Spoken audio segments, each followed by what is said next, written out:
What is going on, everybody? Welcome to today's News Tonight, episode 116. That feels like a lot. I'm your host for this episode, Steve Bowling. As always, I'm joined by my good friends and GVG co-founders, Ash Paulson and Derek Bittner, and our special guest, who is not representing his employer in any official capacity, mind you, Bannon from Way Forward, who you might know from River City Girls. How's it going, Bannon? I'm doing good. Yeah, I don't even know what that company was that you just mentioned. Sounds like a really cool company, though. I mean, I'm a fan. Yeah, I'm a fan. I think Ash is a little bit more than a fan. He was on the inside for a little while. Exactly. They sell pharmaceuticals, right? Is that who we're talking about? Yes. Yeah, At least vitamin supplements. Ash has the connections. Yeah, Ash has connections. exactly. Ash, I like that, working on. Very nice.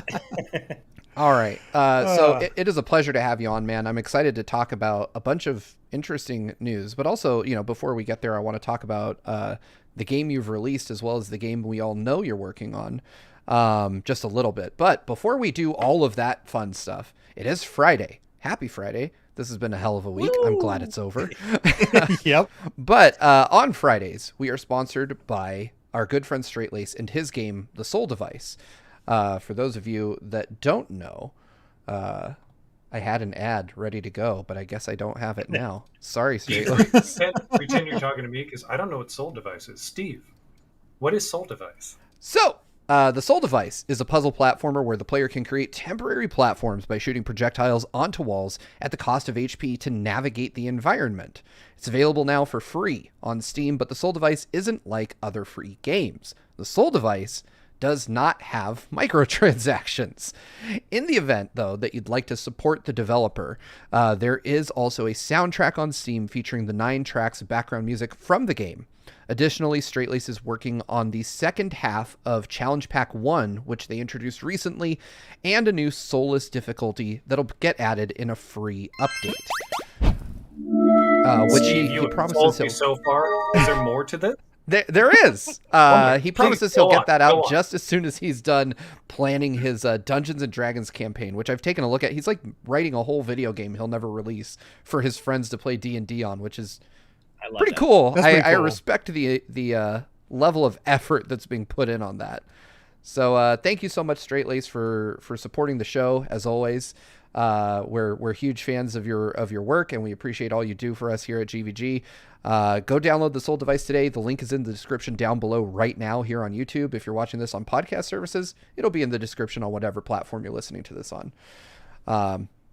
You're still talking to me personally, right, Steve? Of course, yeah. Okay, if you would like to find it in the description, Bannon, you could just. Okay. I mean, you're in the show, so just escape the show for a minute, and then go to YouTube and watch yourself watching the ad I read, and then click the link. There's like a 5-second delay, so you've got time. Okay, thank you so much for explaining all that personally to me. Yes, exactly. And to no one else. I mean, this is just an intimate conversation of 4 people getting together at regularly scheduled interviews on a web-based platform. Anyway. Yeah, exactly. So, speaking of intimate conversations, let's talk about some of the stuff you personally have been working on, Bannon. So I have played River City Girls 1 on Game Pass, because I believe it. I don't know if it's also known as just River City Girls. Yeah.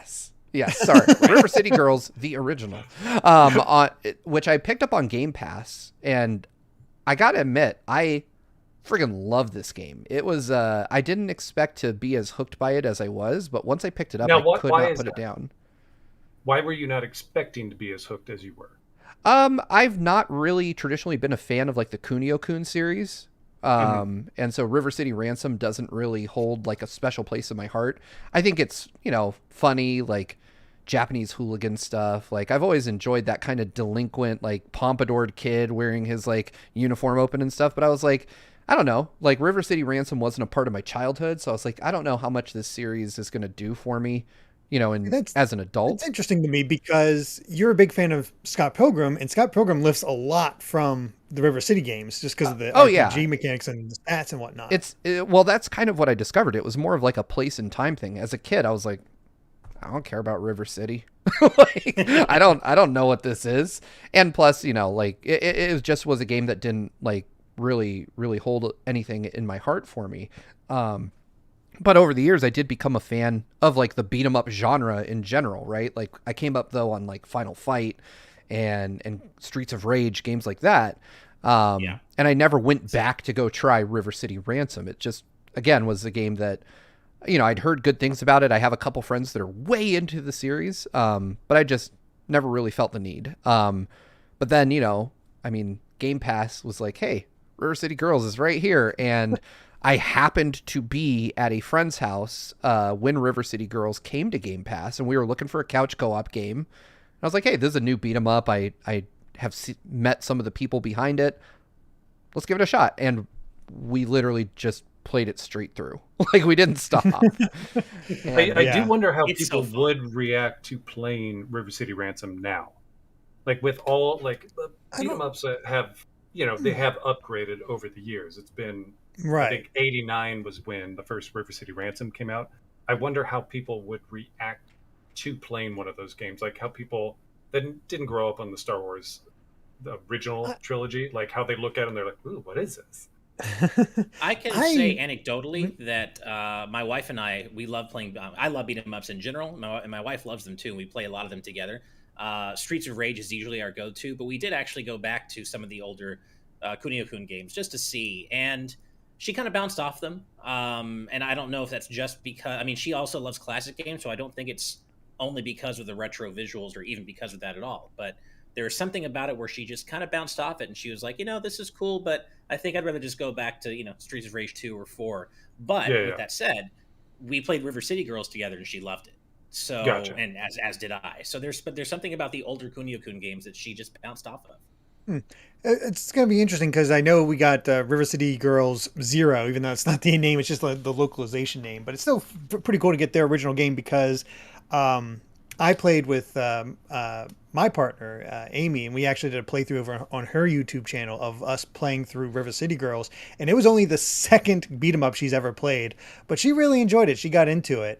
And the only thing that she was kind of disappointed by, and you guys have fixed this, the ending, because she did not know about the history of the River City games, and so to get the ending and see that, she felt a little unsatisfied. But we've since shown the new one. She's like, okay, that's better. But she enjoyed everything else about the game. She really got addicted to it. Yeah, so that cool. That was a ending that got a lot of people miffed. But it's like, if people knew about the actual series, for those who trying to word it to where it's not too much spoilery kind of thing, those two characters, it would be like if Spider-Man at the end hooked up with somebody that wasn't whatever, depending on the timeline, it's like if he didn't get with Mary Jane or Gwen Stacy at the end and was just some random other, it would be like the chick from Spider-Man 2, that the random blonde girl. yeah. It would just be like, oh, that's who you end up with. It doesn't make sense because traditionally, Mommy and Hasbe, those are the main girls. Those are the main characters and heroes for the past 30 years.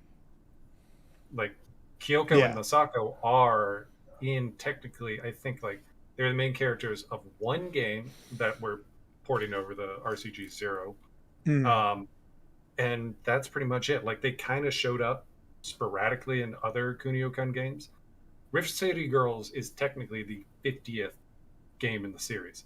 So out of all those 50 games... I did not know that. Yeah, out of the 50 games, the only time you really interact or play as Kyoko Masako is that one Super Famicom game, the Tachi no Banka. I forget the exact long, lengthy title. Yeah, it's Shin Neketsu Koha Kunio Tachi no Banka. Sorry, I had to look it up just because I never heard of River City Girls 0 until Derek mentioned it. And I'm looking at the screenshots and I'm like, damn, I really want this game now too. So I'm going to be picking it up. Yeah, it's coming out. So I am not involved with that game. I just know of the development. I've got plenty of stuff to do. We got River City Girls 2, which I'm very curious how that one's going to go, because how you're going to be building off of it as a sequel, what you're changing, what you're doing with it. I'm excited to see more. I know. That's what I'm saying. I wish. I know you can't say a word. And all right, hypothetically, in your position as Bannon and not Bannon Yes. from WayForward.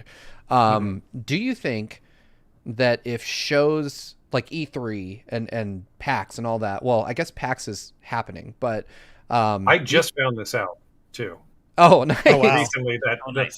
PAX West was happening. Like somebody was like, "Oh, are you guys going to be there?" I was like, "Dave, I had no idea it was happening up until like 2 weeks ago." Oh, nice. Yeah, we've kind of been up in the air. In fact, and I can't say too much, but I've been negotiating a sponsored video with a company, and the topic of maybe doing it around PAX came up, and they were like, "Yeah, we're still not 100% that PAX is actually going to happen, so we don't really want to sign a contract around you making a video for us at a show we aren't sure isn't going to get canceled."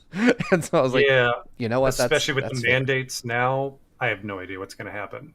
Yeah, precisely. Yeah. But my original question is, do you To think... Bannon the person, not the Yes, Yes. to Bannon the person, not to Bannon the Yeah. way forward employee. Of course. Do you think that if shows had happened, that would have maybe pushed up the schedule for some of the stuff you're working on? Do you think that as Yeah. the industry, they'd be like, hey, we need a demo or something for this so that we can show off? No, content? because demos, that's why they always put it's so when they say like this is pre-alpha footage, like this is not a representation, like please for the love of God, don't think that this is the final game. This is a game in progress. It is the equivalent of when a friend gives you a ride. They weren't expecting to give you a ride, and they're like, "My car's a mess. I work like Monday through Friday," and they're like trying to clean shit off. They're like, "Oh, sorry, there's coffee cups everywhere." And it's that equivalent, like for us to like make sure the game is finalized because we need to show off like I don't know 20 minutes at a booth somewhere. It doesn't really affect anything. We would just concentrate on that 20 minutes. Like here's like 10 levels, and it is like outside of it, it is just a nightmare, post-apocalyptic wasteland of bugs and glitches. So it really wouldn't affect our deadline.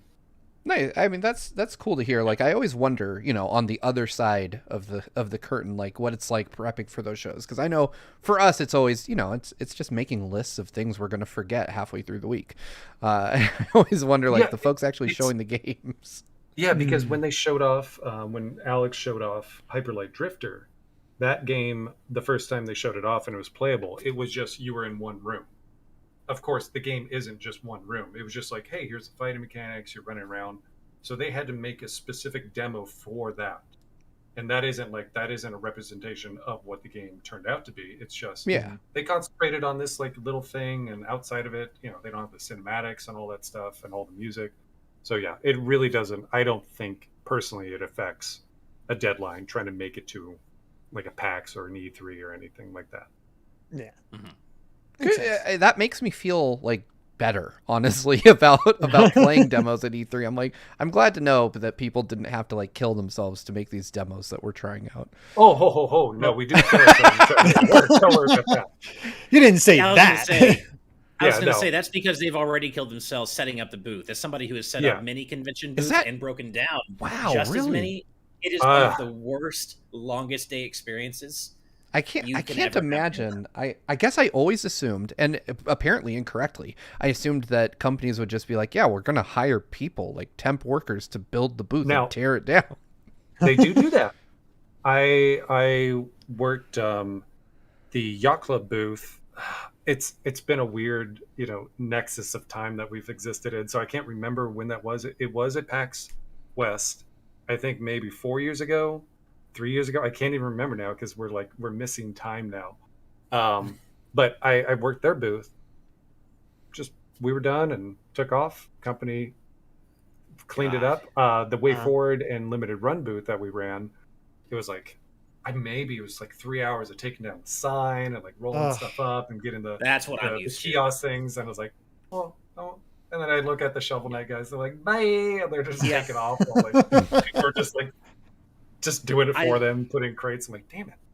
I literally cannot imagine just being able to finish a show and then just say bye, because when I worked for Udon all those years, and let me tell you, working with books is really fun, because not only are you setting up a convention booth, but you're working primarily in heavy ass art books, Yeah. carrying boxes of books, Oh yeah, it's I've a moved. mess. And so My book never collection hired sucks. outside people. Yeah, I mean, we never hired outside people. It was always like you knew that on you were getting in early on the first day, before the first day, and then that last day you get up and okay, we're not going until 5 p.m. We're going until like 8 or 9 p.m.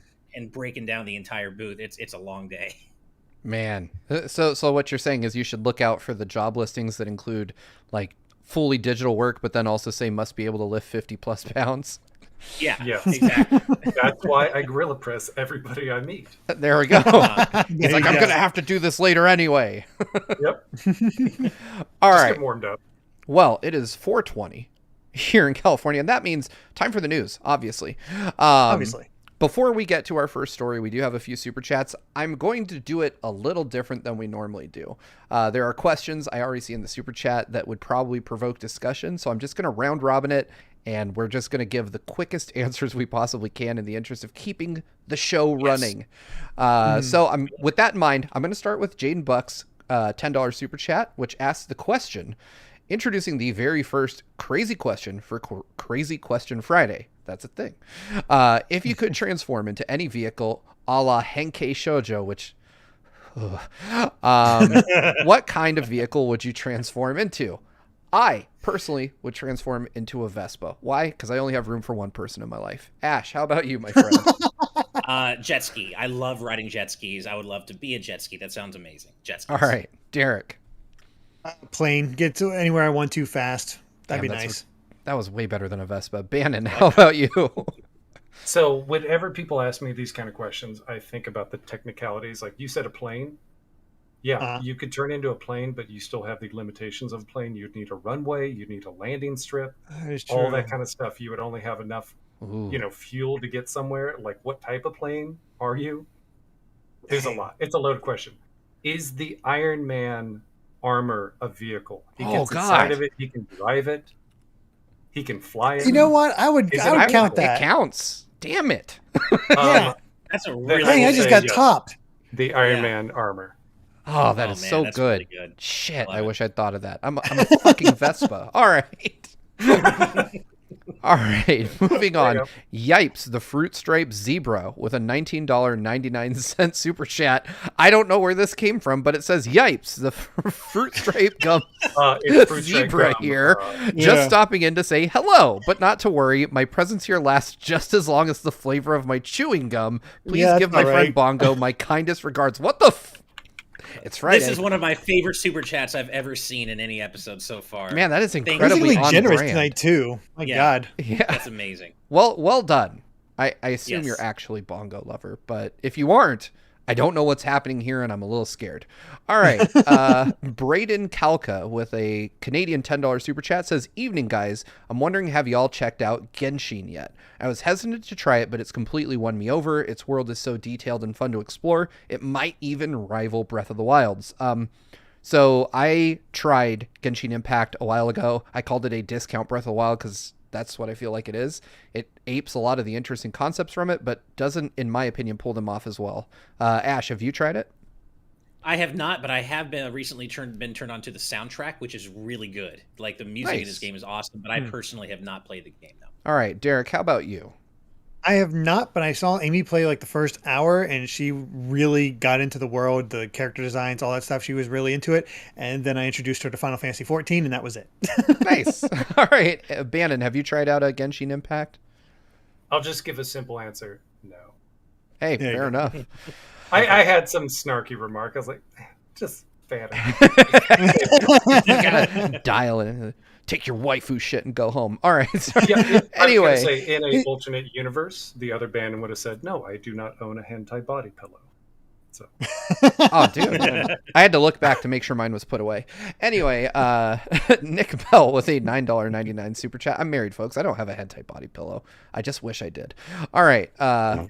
Nick Bell says, "Hey, GVG buds, the government gave me a fat payday the other day, so I thought I'd throw some your way. Keep up the good work. Also, what game are y'all most excited for in August?" Well, thank you so much for sharing your fat payday with us. We appreciate that. Very much. And I think I've made no secret about where my allegiances lie all this time. No More Heroes 3, baby. As soon as that comes out, that's my August game. How about you, Ash? What are you looking forward to? You come back to me because I'm still trying to think about it. It was Kina, but I think it is like looking at I don't know what else is releasing in August now, so I'm gonna say No More Heroes 3 because I am excited for that one. Oh yeah, Psychonauts is also coming out. Psychonauts are No More Heroes. Ooh. So for the sake of variety, I'm gonna say Psychonauts, but I'm excited for both. Nice. How about you, Bannon?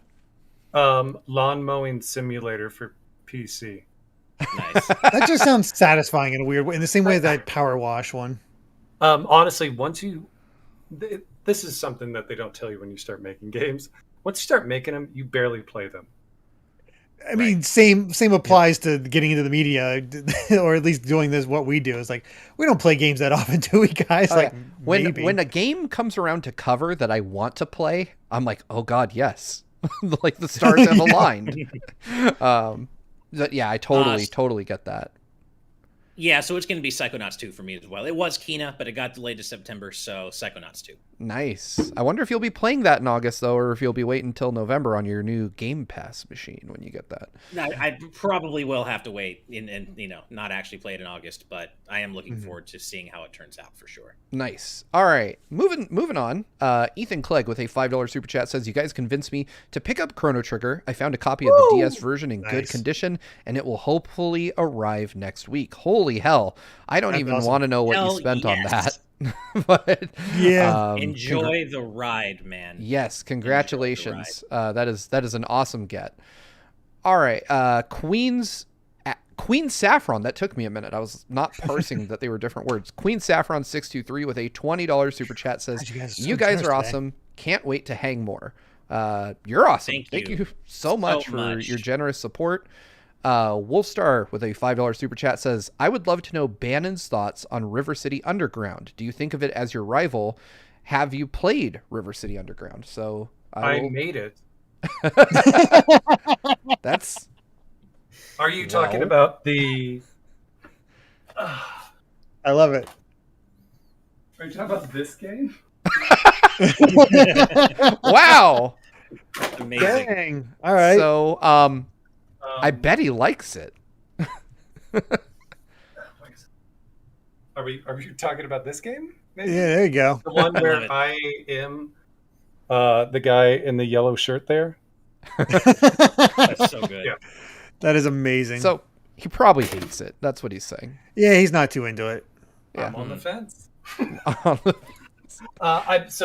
is a Kickstarter game. That was my first, just game in general. Like I moved to Los Angeles to do film, just behind and front of the camera stuff, and but I also wanted to make video games. So we did Kickstarter. It was successful. This was going up against Shantae, surprisingly, Mighty Number 9, and I think Shovel Knight was just winding down. There was one other one in there. Oh, Hyper Light Drifter. So those were going on all at the same time. That was like the height of Kickstarter. So once we hit our, I think it was like 250K that we asked for, I was waiting tables, and I was like, oh shit.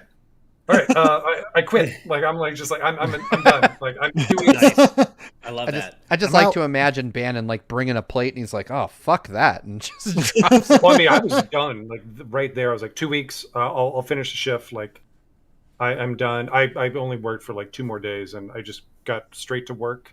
But I was still working on set because when you work on set, you can be working for about like 16 hours a day just on set, but you only work technically maybe 5 of those hours. You just sit around while they do the lights and all that stuff. So I would bring my laptop and just work. Like people just knew me as the guy that just worked on his video game on set. Nice. So yeah, I did that, and that is what Way Forward saw and went like, oh, who made this? And then it's like, oh, this guy did all the design and art, animation and stuff like that. And there's 2 programmers. Our team was pretty much 3 people. And so they're like, well, do you want a job here? And I looked at my wallet and like, the cartoony moths flew out of it. And I'm like, yeah, probably, take a job there. And they're like, yeah, you can start Monday. I was like, Monday works for me. Doing like cartwheels the whole way there. Oh yeah.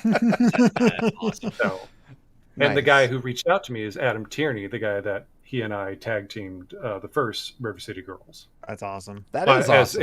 As it's known, River City Girls 1. Yes. Well, it comes after 0 chronologically. Yeah. Anyway. Right. So yeah, Underground. Yeah, that's my first game and introduction into the industry. That's fun. That was my resume, I will say. There we go. You got to like your own resume. Hopefully. Not really. You don't have to. Like, it is, you see the mistakes that you made and you just build up from that. This is True. like, when you look at like Toy Story, the first one, are we allowed to swear? Yes. Oh, yeah. It looks like dog shit. It looks awful. True. Compared to like what it is. Like, do they love that? Do they love the look of it? Like, even The Incredibles doesn't look good. I thought that looked amazing at the time. Yeah, at the time. Yeah. I will say, I know, so interested in moving on quickly, but just to put that out there, we are not that far off from Disney remaking Toy Story, Incredibles, and all that with the modern tech. No, we're sure not. Yep. Which, yeah. That's terrifying. That's a terrifying proposition. But anyway, yeah, we have a couple more super chats to read before we get into the news. Ecto Coolest. Like Ecto Cooler? Like the high C drink from the 80s? Yeah, cool. All right. Yeah. They say, hey guys, wondering what your thoughts on save states are and if you've ever used them to overcome a difficult game. Love them, and yes. Yes. Yeah. If anything that makes people able to play a game in a way that they are comfortable with, more options are a good thing. Save states are an option. Don't like them, don't use them. Ash, what about you? Completely agree. Also love them. Also, yes, I want as many people to get into Mega Man and be Mega Man fans as possible, and save states help make that happen. Hell yeah. Nice. Derek, what's your stance on save states? Save states saved my life when it came to playing Castlevania: The Adventure. When I was doing the whole Castlevania series, it would have been impossible to beat with otherwise. So yeah, thank you, save states. Nice. And Bannon, I think you said you were for them. I haven't said anything. Oh, save states. I am very for it because of old game designs. It is an archaic way of thinking. It was, they did this in the arcade because they were trying to quarter munch. That shouldn't have translated to the consoles at all. So save states, yes. I'm right. Nice. All right. We're getting into the lore now with these next couple of super chats. Bongo Lover with a Canadian $10 super chat. Thank you. Says, bad news, Bongo won't let Danimals sponsor you guys because Derek offended him. His reaction really pissed him off. You guys were so close to getting Danimals for life. You could have had the Minion flavor. I feel like Bongo's making a heel turn. I don't know what's happening here. So we've got Fruit Stripe Gum, we've got Ecto Cooler, and we've got Danimals. Yeah, I feel like brands of kids snack pack infiltrated TNT. I'm waiting for Lunchables to get in here. Bongo Lover almost immediately follows this up with a Canadian $2 super chat saying, thanks, Yipes the Zebra. I'm still not convinced you're not talking to yourself, but whatever. We love you. Thank you all for the super chats. If we have any more, the show will just end before it starts. So let's move on to the news. Our first story involves a I don't know, like fucking coffee and a bird.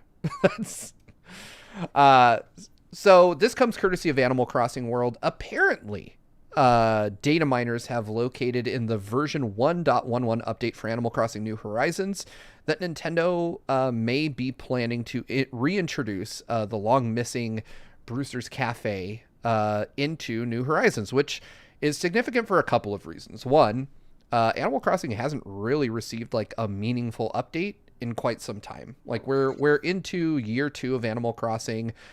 Stuff is getting recycled. Events are just the same events we played last year, albeit with a new item here or there. But it very much feels like Animal Crossing New Horizons is in maintenance mode now. They're just keeping it going.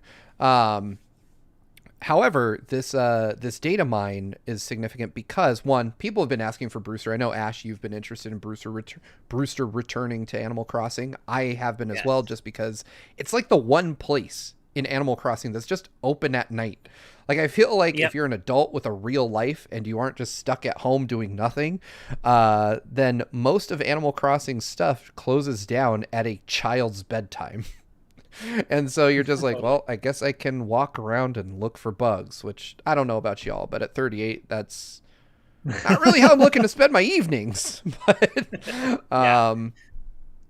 what's significant is that the code for Brewster's Cafe has been in the game since launch, like way back last March at the beginning of all this shit that we're still dealing with. But in 1.11, several additions were made. I'm not going to bore you with the exact details, but it's like code and functions related to opening the cafe were added to the game, which implies that it may be coming soon. In fact, there's functions there relating to villager dialogue, to where they'll talk about the fact that the cafe opened.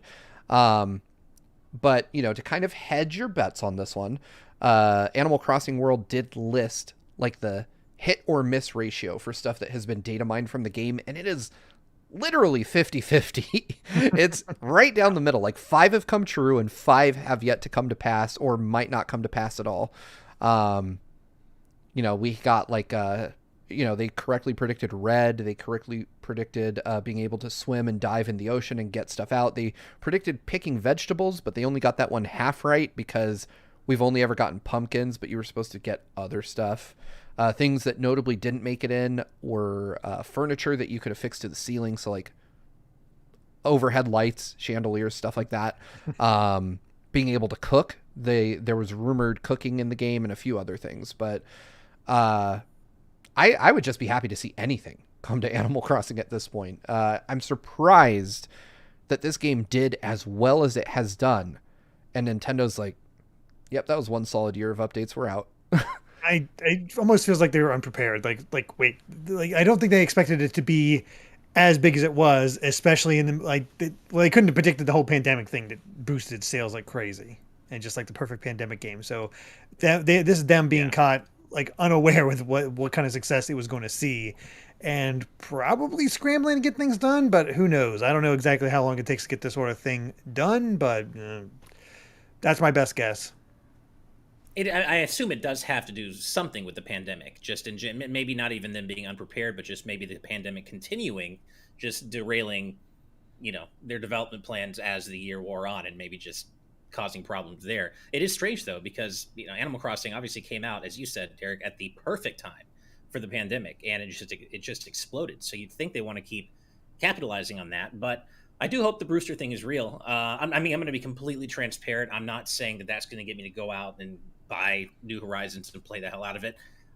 He was my favorite. You know, I loved the Roost, and I loved him in New Leaf, and I just loved the idea of him in his cafe. But I don't have time to play Animal Crossing right now. I barely have time to play the games I'm playing. So, you know, but I'm with you, Steve. I love the Roost because it's one of the few things that's open, you know, late at night when I'm typically able to play games. Although that's one of the things I did love about New Leaf is that you could, as the mayor, you know, decide when you want your town to be active. So you better believe I made my town a late night owl town. And Nice. I just love the Roost. I love coffee. You guys know that. Coffee is like my thing. So Brewster's awesome. Cafes are awesome. Coffee shops are awesome. And the Roost is awesome. Yeah, I agree. Bannon, have you played Animal Crossing? Are you an Animal Crossing person, or? So my only real interaction with Animal Crossing is Nintendo had me and my buddy Jonathan Holmes go like behind the scenes and play like, oh, here's the brand new version. Like we had to go like security through all this stuff. And I get back there and I'm playing. I was like, I don't care about this.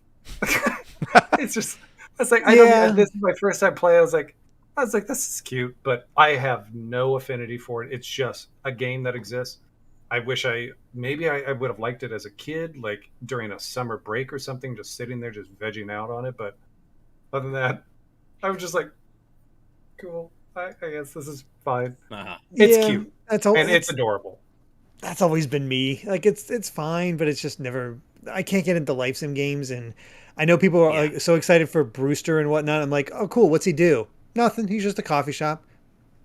Cool. Yeah. Okay. Sure. Yeah, I'm definitely on the opposite side of the fence from you guys on this one, but I'm a big Animal Crossing person. I've always really liked the series. It's just something fun for me to chill out and unwind with, but I will admit at this point, I haven't played the game in months. I would like something to get me back, and Brewster would be entertaining for a couple of weeks, you know, and I'd probably be done with it again. But I want to rewind a little bit back to what Bannon was saying. I have to know more about this experience of Nintendo taking you behind the velvet rope and just being like, check out our new games, or like as those of us who have to like fight and scrap for appointments with them. I'm very curious what the VIP experience really is like. It's just you in a big empty room with like 4 other people that are trying to conduct an interview. And that's it. I mean, that's really all it is. And then you just talk to employees. They're like, "Oh, so like, are you excited about the game?" They're like, "Sure." It's working weekend. Like, I don't. It's not blindfold, gun at your back. You got to be quiet. Here's a this thick NDA. Yeah, I mean, you sign the big NDA. You just stand outside the door. You come in, and it's just. I mean, it's not like lights and fog. It's just you're just in one of the rooms that they rented out, and there's like a kiosk here, and one over there, and you just talk. And that's basically what we saw last when we played it at PAX East. Yeah, it pretty much is. Oh yeah. I have to say it's interesting. Of all the companies that I've ever gone to meetings with and previewed games with, Nintendo is one of maybe 2 or 3 that I can think of that actually gave me like a paper NDA and had me sign it right there, like in person. They're like, "Hey, you have to." I'm like, "Do you keep these? Like, where do you put them during the show? Because the minute you give me the paper, I email you and say, hey, can you send that over like via email so I don't lose it? Because I'm going to lose it." My first thing I do is always take a picture. It's like, okay, we're just exactly. all set. Like, I'll take a picture and then I'll ask the PR person, like, can you just send this to me like in an official email so that when I'm going over my final video, I can just make sure I didn't offend you. Like, I really don't want to make you mad at me. But yeah, it's definitely an interesting situation. I hope that Animal Crossing gets more updates, though. It desperately needs them. And I agree with you, Ash. I think that Nintendo, just the pandemic caught them off guard like it did so many of us. And they were like, oh shit, like this game blew up because everyone's at home and we sold way more Switches than we intended to. Oh God, we should probably expand this game more. I guess, but at the same time, like the sales and stuff like that shouldn't really matter about development. Like, they should know that people are hyped about Animal Crossing. It's not like, well, we'll put out this little game that everybody loves and we'll see what happens. And I was like, oh my God, people love it. It's like, yeah, who would have guessed? You have sales figures and you have stuff to go off of going, like, you have projections, so they know that it was going to be a good game. So whatever the delays are, yeah, we can chalk it up to COVID. Anything that we talk about that is delay related, it can just be like, COVID. Yeah, pretty much. Like, this is my office now, is just working here. Like, I barely go into the actual office at work. And it was so much easier. Like, we all got kind of used to it, but just to have 2 controllers and playing on a the same screen with somebody like a programmer and tweaking stuff on the fly, so much easier.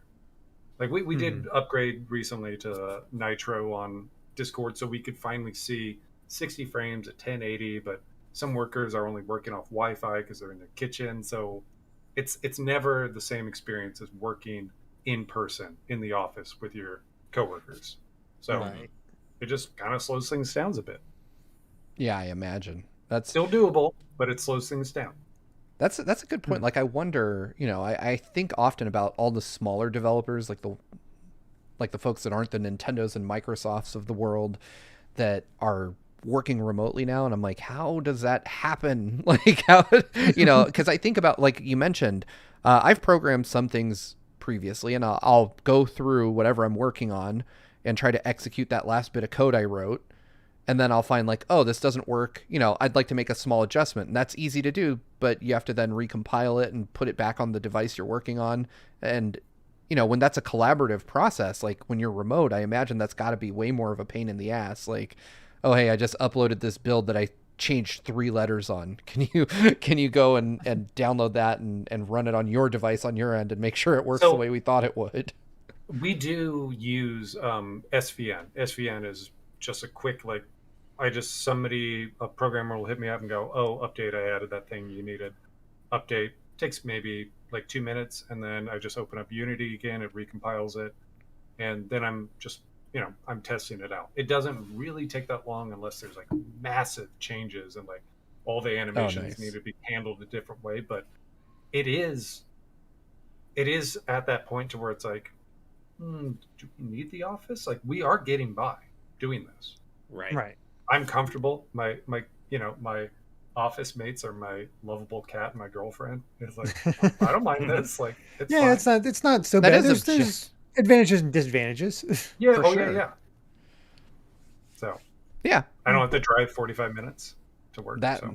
I imagine That's you guys are in Southern California, right? I mean, Ash worked there. Yeah. for a So while. if you've ever been to Southern California, I am by Universal Studios, and then work is by Magic Mountain. So it's that distance. It's like, Oof. it can be 25 minutes, or it can be up to 45 minutes, depending on traffic. So I lived in LA as a child, so I didn't really understand traffic, obviously. But when I went to my very first E3, I just looked at a map and I was like, Universal Studios seems pretty damn close. I'm gonna stay there. That was the biggest mistake of my life. I was like, I have to get up like 3 hours early every morning to get to E3. This is terrible. My drive to Way Forward was only a little bit worse. I live in K-Town, so we're not too far apart. I used to live there too. Trying to get through those Yeah, streets to the freeway, it was a nightmare. I hated it. Oh yeah, no, I'm like right on Wilshire and Western, so it's like you got to get to the freeway and then just take. Yeah, it was quite the commute for me too. Western and kind of Western and 3rd Street, so right there. Oh, okay, so super close. Nice. Hey, neighbor. All right. Nice. Yeah. All right. Well, we could talk about LA E3 and Nintendo holding us hostage with NDAs all day, but we do have a couple more super chats to read. Bongo Lover, again, with a Canadian $2 super chat, trying to dispel the rumor. Bongo is my only love. The zebra is someone else. I'm not convinced. Okay. But all right. Anyway, the Shadow Hermit with a €2 or €2.29 is pence like the smaller denomination of euros? I know pounds and pence. I don't know what a fraction of a euro is. Anyway, thank you so much for the €2.29 donation. Says Zelda lovers need to check out Baldo in August. I've heard about Baldo, but I've not looked up a trailer yet. Same here.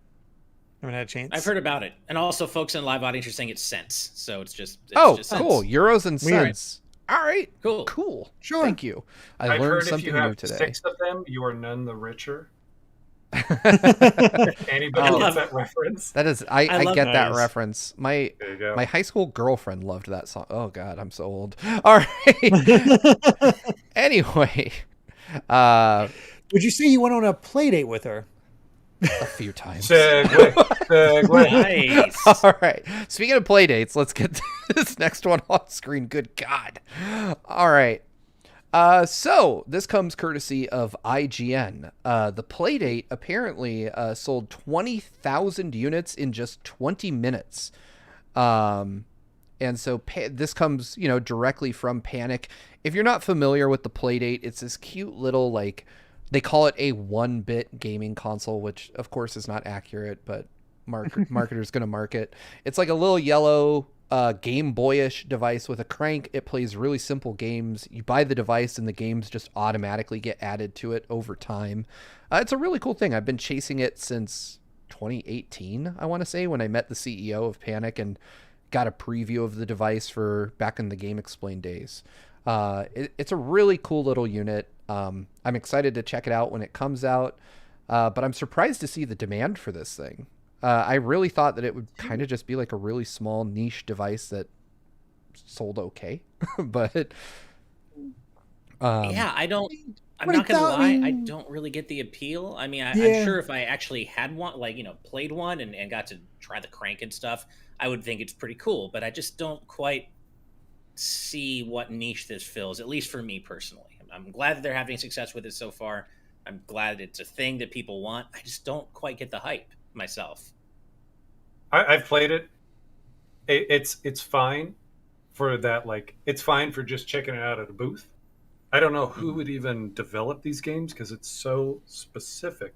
Right. Mm-hmm. Because you're the one that I played. I think I played 2 of them. Can't remember what the second one was, but the one is the robot where you crank it this way and he moves. I think he's moving like this or something like that. You crank it back and he moves backwards. You're trying to dodge stuff and make him duck under stuff and all this stuff. But it's I'm not going to really see myself relaxing like this, well, like cranking this thing. It's like, I don't know.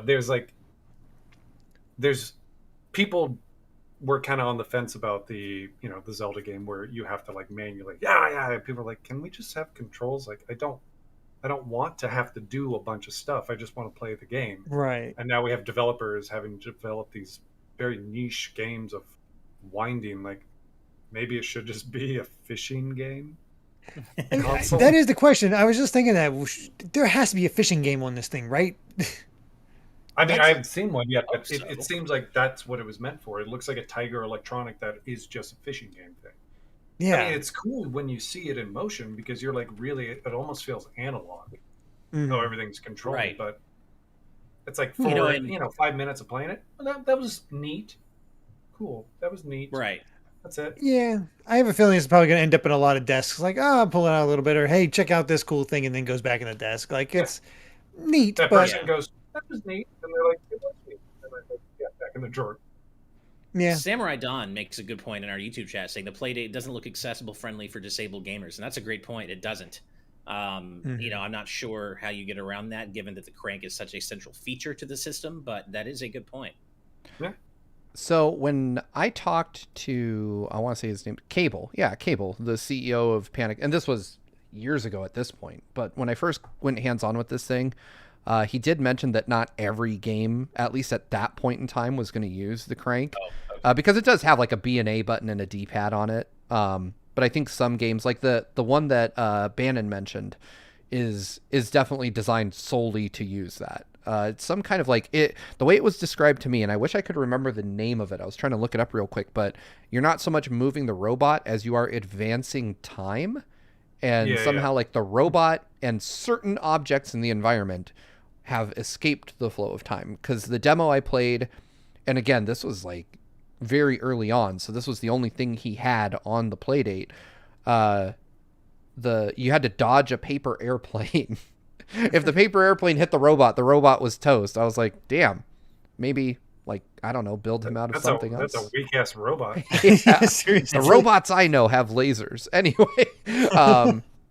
And you would rewind it backwards, and like his knees would buckle and he'd kind of fall over, but that would get him around the paper airplane. It was an interesting concept, I agree, but I do wonder, like, they revealed a lot of the games coming to the Playdate in season 1, but they also announced like a second season, and they're like, we don't even know what's in that. Surprise.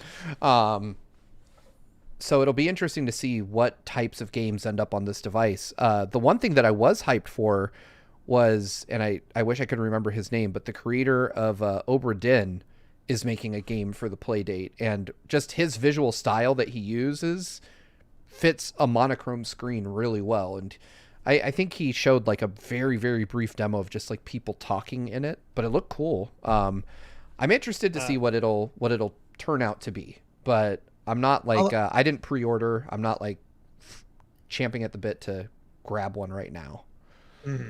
Alanad pointed out that the name of the robot game is Krinken's Time Travel Adventure, and it's, according to Jet Set in the patron chat, saying developed by Keita Takahashi of Katamari fame. So they did get some pretty big developers between the Obra Dinn guy and Keita or Takahashi. Yeah, that's something. Yeah, it's honestly not bad. I don't have a ton to say about it. I think it's kind of neat that it's selling well. I'll be interested to see what it is when it comes out, like how this plays out once it's in the market and people actually have their hands on it. Better than the Game Boy. Was there another thing that sold this fast and well, and then it just kind of fizzled out? I'm trying to. Are you talking about the Ouya? I guess, yeah. Just did the Ouya sell well? I forget. The Ouya was a Kickstarter success, but I don't know that it sold particularly well. I mean, they did get it funded. That means people were on board for it, but it just kind of just went away. Like, yeah. I'm trying to think of another. Maybe it'll come to us later, but I'm trying to think of another device. People were like, "Yeah, we're all in," and then it came out. They're like, "That's neat," and then into the drawer. Yeah. Yeah, I feel like there's probably a million stories like that, but nothing specific that it's. We'll just say hoverboards. Oh, there you go. I mean, well, those started blowing up. We don't know what's going to happen with these either. That's true. You could be cranking it really fast, and I swear, Mom, I was in bed cranking it and a fire started. I'm cranking, Mom. Oh god. All right. Well, those Panic's reporting that they got so many pre-orders that they won't get the final batch of them into people's hands until 2022.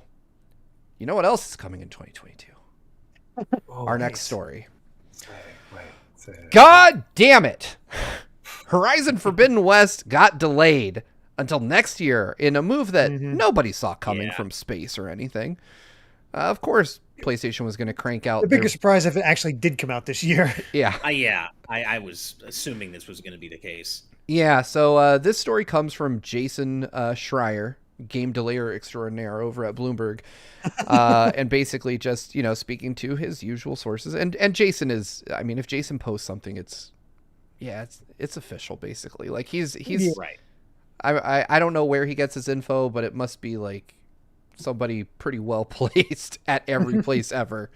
And it basically, we all kind of thought this was coming. When we saw for Horizon Forbidden West, we're like, really? 2021? For real? This is the thing you're doing? You got this, Sony? You okay? So I'm not super surprised that it's been delayed. I'm surprised that I'm surprised we're hearing about it from Jason before Sony, honestly. I feel like this is something Sony probably should have just copped to maybe 2 or 3 months ago. Like, they were just trying to find the right way to do it, like have some sort of big thing that like actually have a release date nailed down and just say, yeah, it slipped, but here's the actual release date. That could be it. I don't know that a delay with an immediate new release date works all the time. Like, I think about oftentimes when people are like, hey, we clearly didn't meet our initial target, so here's an exact date. Because then there's the risk of if you have to delay it again, woof. That's not a good look for most people. And I think most people are forgiving the first time you blow a release target, but the second time, especially if it's a pinpointed hyper specific release date, I think that's when people start to get upset. You start to get nasty comments, and well, it's on Twitter, so you'll get nasty comments no matter what. But I guess I'm not surprised. I'm not surprised by this news at all. A little deflated because I wonder what this leaves for the rest of Sony's 2021 for the PS5. I would say this would be a fantastic time for Sony to highlight more third-party games. Hey, here's all the other cool stuff coming to PS5 while we sort this whole thing out. Ash, you're probably the most impacted by this among us. So how's this leave you feeling about? Well, I mean, I'm kind of coming at it from the angle you just mentioned, Steve, which was I never really truly thought that Horizon Forbidden West was coming out this year. So I'm not really that disappointed. It's kind of just more okay, now it's official. I didn't really feel much again because I just kind of felt this was always going to be the case. I never once expected that game to release this year. And that's why when people ask me, oh, what games are you most excited for the rest of the year? They would be like, oh, you didn't mention Horizon. And I'm like, well, that's because I don't really think it's coming out this year. And it's not. So it's more than anything, I'm just a little bit concerned about what that leaves for the PS5 for the rest of the year, especially in a first-party sense. I mean, God of War is next year. Now 22 is going to be a good year. We'll put it that way. Oh, God. Ash even just got mildly hyped and he froze. We have this running gag where whenever Ash gets too excited, Discord just takes him down a notch. And apparently... they took him down a notch. So, Bannon, I'll throw it to you, especially, since you're one of the few folks we've had on the show that exists on the other side of games. How do you basically... one, were you looking forward to Horizon Forbidden West? Let's start there. As I always tell people when people are super bummed about a game being delayed and stuff, I'm like, I look at your games library. Have you finished about 10% of those games? Have nope. you no. Yeah, and people are I want this game. I was like, this game will be added to your massive library of games you have not finished. There will be another game. You're like, oh, Horizon Zero Dawn, but there's other game, is coming out. I want that game too. It's look at your library. Last Guardian is sitting at, I think, 5% finished on my PS5. It's I got annoyed at him not doing a thing. I was like, oh, fuck this dog thing. I'm out of here. But it's like I have so many games, especially the free games that come with like PS5 and stuff like that. Oh yeah. Monthly. It's like they just sit there. But people are super involved about getting like angry about a game being delayed when it is only for the benefit. Yes, Cyberpunk is a different story. It's a different story per company and per game because of numerous varied things that can go wrong. Oh, this is a PS5 console game that we're making. We haven't worked on the PS5. Like, way forward, I don't even think we have dev kits. So we are all trying to figure out how to work on this new stuff and deliver a game that is going to run on this new stuff. Right. While people complain about the game not coming out, while they have probably literally hundreds of games just sitting there that they still haven't finished or whatever. Oh, I can look and I can see that's my planned retirement is going through my actual backlog. It's like, all right, 60 years of gaming. What do we got? Let's actually play through some of these. I don't think you will even do that because 60 years of gaming means it'll just keep compiling. Exactly. Compiling. Yep. So Ash has confirmed, by the way, that apparently Spectrum died again. So rest in peace, good sir. Yep. Maybe we'll get him back before the end of this, but it does suck. Yeah. But you're absolutely right, Bannon, about just the point about delayed games and how many games. We treat games like people do TV sometimes. Like we have 900 channels and we're like, oh, there's nothing on. There's nothing worth watching. Like the last game, what was the last game that got delayed that you were super angry about and it came out and you're playing it currently? Like, can you even remember? Like, there's movies that I remember waiting, like when we like first saw the Marvel lineup when they did like, here's the movies, and you're like, that's so far away. We've already watched them all. Hello, Ash. Hello again. You've been missed. I'm sorry, everybody. It's how dare you have your internet go out? This is the second time this has happened in like 2 weeks. Spectrum! I don't know if Ash. you got the answer to my question. Oh, we did. Yeah, we got enough, but we got enough. Okay. Yeah, that's cool. Yeah, Ash, we'll talk about your insolence after. Okay. Yeah, exactly. About the other bit. Cool. But yeah, I was just going over the fact that it's like people are angry about video games being delayed, and this can be for movies and stuff like that. I don't even remember the games that got delayed because they will come out. You play them, and you forget about the whole anger that you held towards this delay in the first place, and you just enjoy the game while you play the hundreds of other games that are still coming out that will they will keep you occupied and busy. The interesting thing about this that I've seen chat bring up in both YouTube and Patreon, one, hey, it gives you more time to get through Zero Dawn, which I'm currently working on. Same. But also, this also kind of puts, by delaying to 2022, this puts them in the awkward position like, oh God, what if it happens again and Horizon and Zelda come out at around the same time again? I feel like that's exactly what's going to happen. And then people are going to make almost more of the story here. Comparisons. Yeah. Then you will play one game, and then you'll get to the other one when you're done. True. Or I mean, both did succeed. Both did succeed before, so it's not like it's going to mess with it, but we'll see. Yeah. You are now just trying to finish Horizon Zero Dawn. That game's been out for years. So it's like, guilty. I don't get why people are so like, I want it on that day you said it. And the thing that you were talking about earlier, Steve, is like, how do they know that whole like date? Like maybe they won't make that date. When like for the games that I've worked on, we have Gantt sheets. We have stuff broken down to this thing right here, whatever it is, like getting this enemy type in here. This is going to take 2 weeks, according to, the timing that it took for other things. We can time it out that way. The VFX attached. We have 10 enemies, so total time, like working time, is this. We can get a pretty good estimate of when a date is going to be hit. And some companies actually need to have a game come out during quarters. Like in the first quarter of this year, we need the game to come out because of actual like tax reasons and stuff like that. We need it to come out this. We'll take out stuff like, no, that's not, this is superfluous, or it just doesn't need to be in the game. Like, we don't need a third flying enemy in Horizon Zero Dawn. Let's take it out. And they're like, that actually saves us like 3 weeks. We don't have to have the 3D, the rigging, sound effects, all that stuff attached to that. That saves us 3 weeks. Cool. We have a better time frame. We can get more of an exact date. Nice. Right. That's cool. At the end of the day, as I've said before, it's unfortunate, but delays always make a game better. It's, and this is a game, particularly Horizon Forbidden West. I want them to get it right. I loved Horizon Zero Dawn.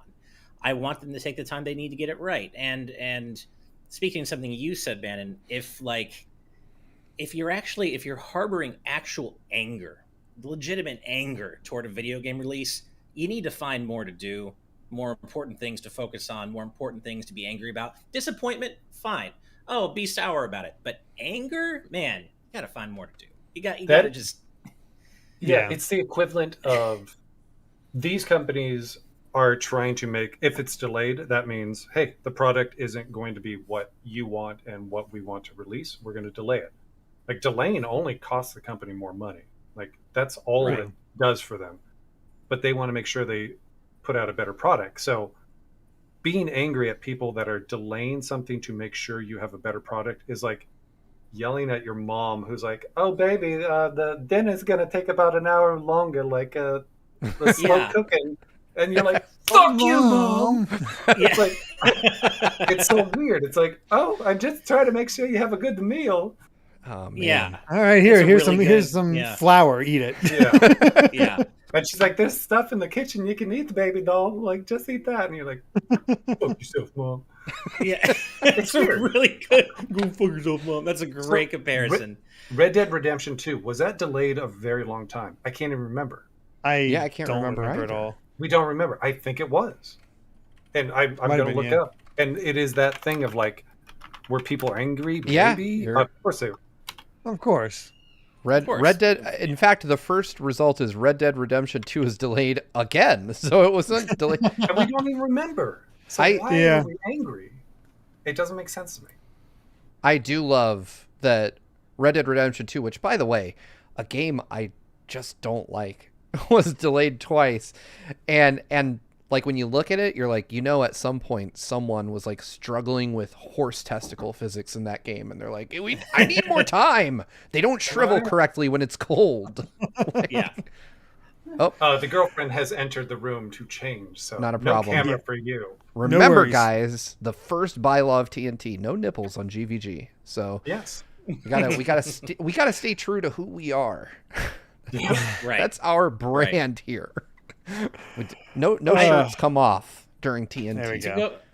To go back to something Derek said, I think it is ironic and a little bit sad that Horizon Forbidden West and Breath of the Wild 2 are likely going to come out somewhat close to one another. I do hope they're several months apart. I do too. Maybe Breath of the Wild 2 is later in the year and Horizon's earlier. I don't know, but they're both great games, but they got so...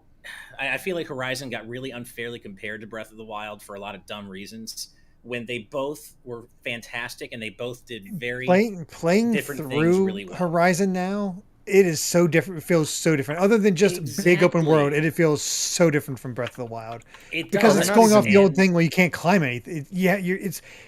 Breath of the Wild opened things up with what you can climb, where you can go, and how you travel. And Horizon sticks very much to the formula that was set before. Really good formula, really fun, but it's the old formula. Right. I agree with that. Yeah, I agree. All right, we got two more stories to go, I promise. And before we do that, we have a few super chats to fill the negative space, as it were. So starting off, Late Night Sprites with a $5 super chat says, Bannon, you and your team are amazing. Love River City Girls and platinumed it, and I cannot wait for Advance Wars. Teared up and screamed at the announcement, which, hell yeah. Nice. I have zero to do with Advance Wars.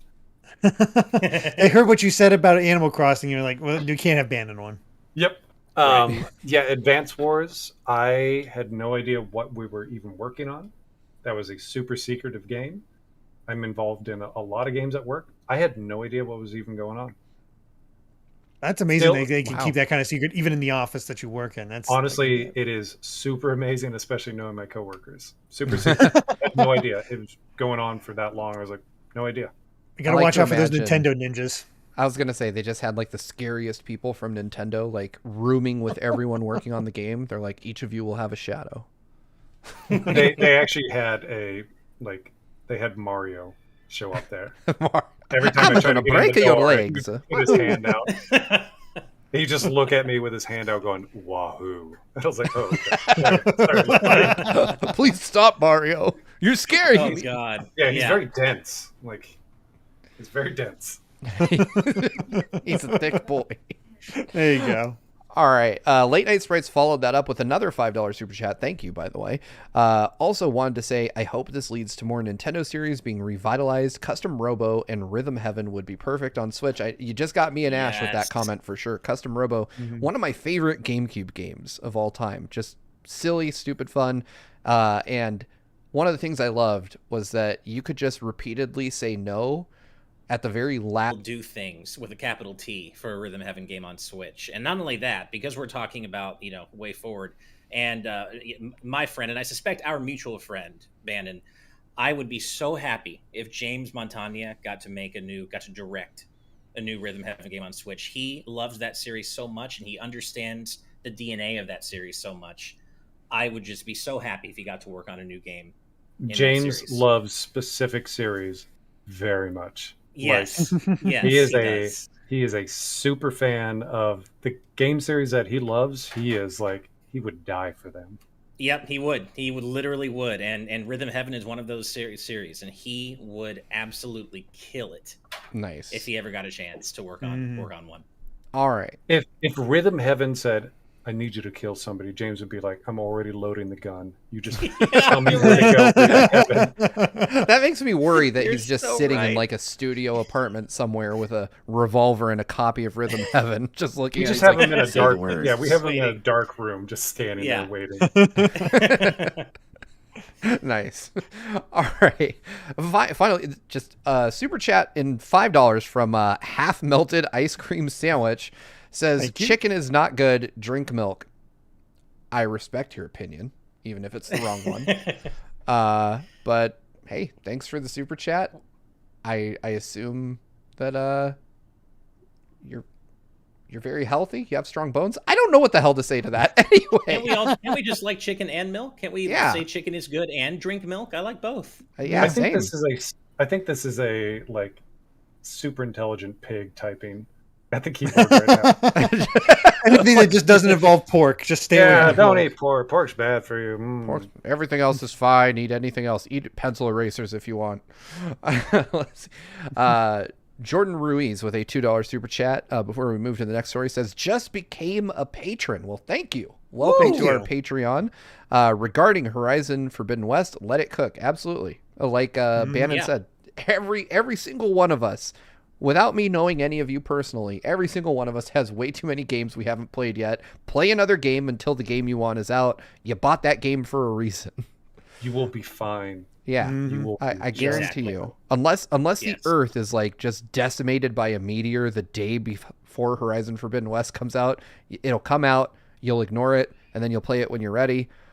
Or, you'll be worried about a meteor destroying the Earth instead. So there are going to be so many other games for you to play where the tutorial teaches you how to walk, how to crouch and go under a thing, and then vault over a thing, and then hide in a bush and slowly crawl behind somebody to silently execute them. You'll be fine. Exactly. If I swear, if I have to play another one of those tutorials, I'm going to go out of my mind. Nice. Well, you know who is learning a lesson this week or this month? It's time for our sad Activision news story of the day. Yeah, we're learning way too much. Yeah, we're learning a little bit too much about Activision. Oh, bother. But let's go ahead and throw this one up. I'm not going to talk about this one for a long time because it's Friday and I don't want to be depressed this much. But just more keeps coming. My God. Yeah. So, Activision is basically a nightmarish hellscape to work at. That includes Blizzard, makers of Diablo and apparently horrifying remarks. On screen now is an email from one Jeremy Gosney from Sagita HPC, which is a penetration testing firm. What penetration testing means, for those of you that are not in like the information technology world, is just people trying to break into your network, not your body. I was gonna say, or the porn industry. Just, yeah, that too. We're all thinking it. I'm sure penetration tester is probably a horrible job that someone has in some other industry. God. But these guys at Blizzard took it to mean the latter. And that basically, I don't remember if the name of the person who suffered this abuse has come out, so I'm not going to use it. But basically back in 2015 at a security conference in Las Vegas, Blizzard had a career zone booth in the area, and the purpose of that booth is to, recruit talent, recruit people to help you. And this is specifically like Black Hat is a like a hackers type of term for people that specialize in undermining network or infrastructure security. So this person came with a penetration expert shirt on, which in the context of where they were totally makes sense. It's an appropriate term for where they were. It's not like sex joke, Mm-hmm. Of course, that didn't stop the dickheads at Blizzard from asking this woman if she understood where she was, if she was there with a boyfriend, if she enjoyed penetration in the non-security sense of the word, and how frequently and when she had been penetrated. So, awful shit, disgusting, unprofessional shit, especially when, even more so under the context of somebody seeking employment. And that apparently came back to bite Blizzard right in their misogynistic asses because they eventually, later down the line, this was in 2017, and this tweet and this email are dated as such. At the time, this person had redacted the information, but given everything going on around Blizzard, they just decided to spill the tea and say, yeah, I was talking about Blizzard back in 2017. So basically they sent Blizzard had sought out the help from Jeremy Gosney's firm.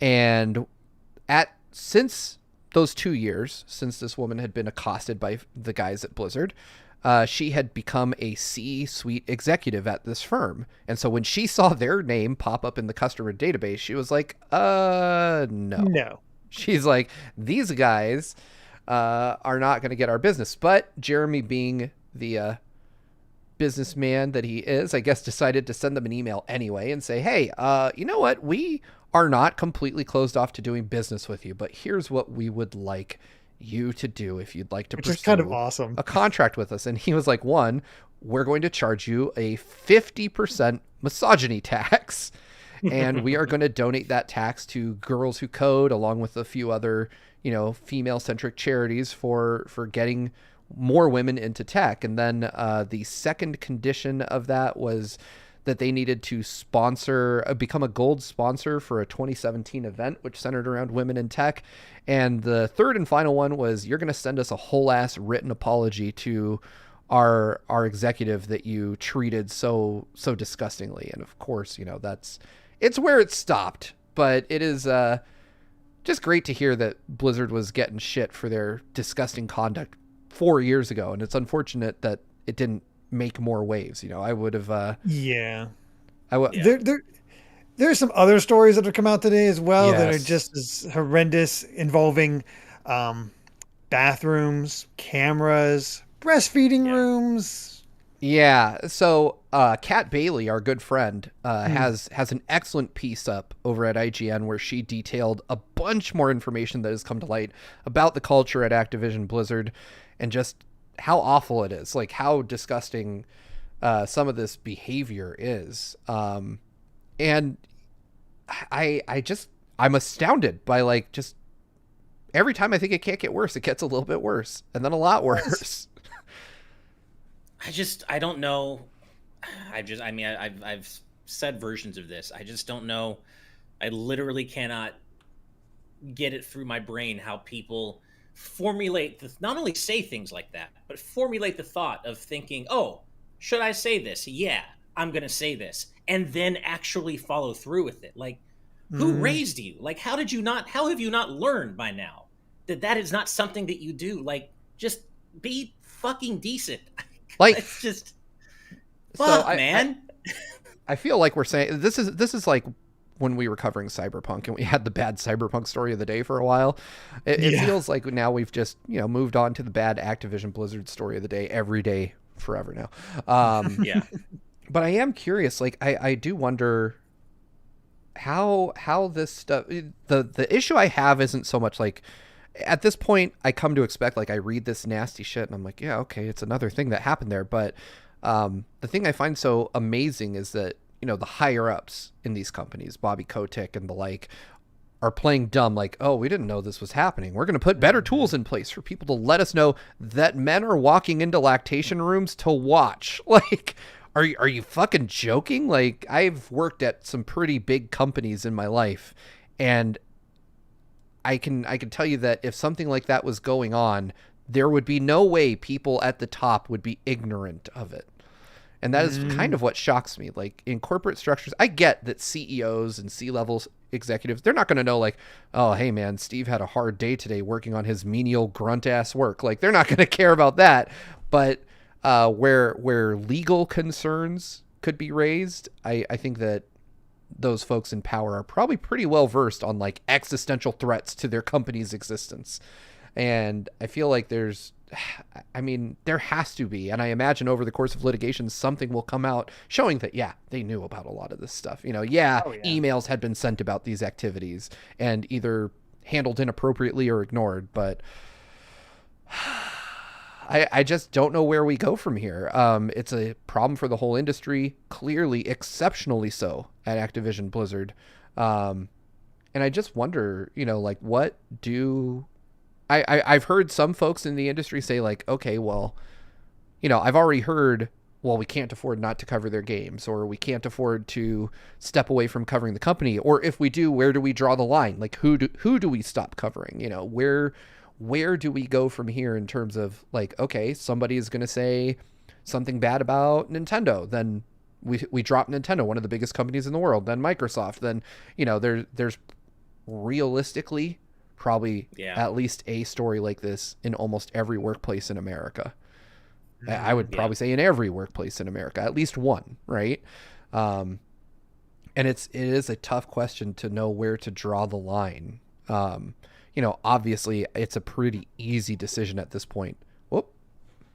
Oh no, I'm fine. Just okay. Girlfriend stuff. No worries. I was like, damn.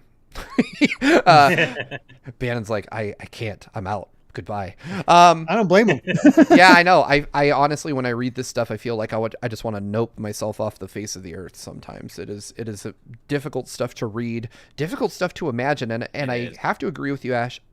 When I think about it logically, I'm like, how do people reach that point? Like, how do people reach that point where they're like, hey, this disgusting idea I have, it's a winner. Like, I don't get it. That's where I don't get it, because I think so often about how worried I am about how people feel when I interact with them. Men and women alike, I think about, like, okay, what effect are my words going to have? Like, the things I say, the way I carry myself. Even when I'm, like, completely shithoused, I'm worrying about stuff like that. Like, I can be drunk and be like, okay, don't be too stupid. Like, don't be so incredibly stupid that you regret it tomorrow. And these people, like, they're worse than the drunkest person I've ever met on a normal ass day. And that is deeply confusing to me. We were talking about this. Oh, go ahead, Steve. Oh no, I was just going to throw it to Bannon, but if you've got something to add, please do. Well, we were talking about this. Oh, okay, go ahead. I'm sorry, Bannon. Go ahead. No. I've tried to formulate, what is it about this industry in particular that kind of why we have this problem? And it's so, it's out there and people know about it now, but it has been going on for years. And it's like, what is it about this industry? Like, I'm not really seeing a lot of this in, like, whatever, like the Round Table Pizza that I worked at when, I was a kid or anything. Like, I didn't really see this. And it is like, what is it about this industry in particular that these creepy weirdos it gravitates towards? And I think it is like how somebody on the internet just will say the most vile, racist, awful, misogynistic shit possible. It's because they have that weird, like, I don't interact with people in real life kind of thing. I'm just going to say whatever I want to. I don't have that social interaction. I'm a introvert. I don't really do this kind of stuff.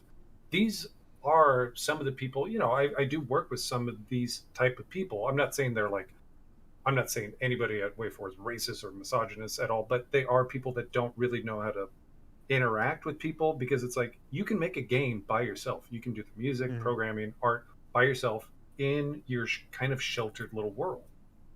And we have had people, and they it takes them a while to acclimate to like working with coworkers and actual people.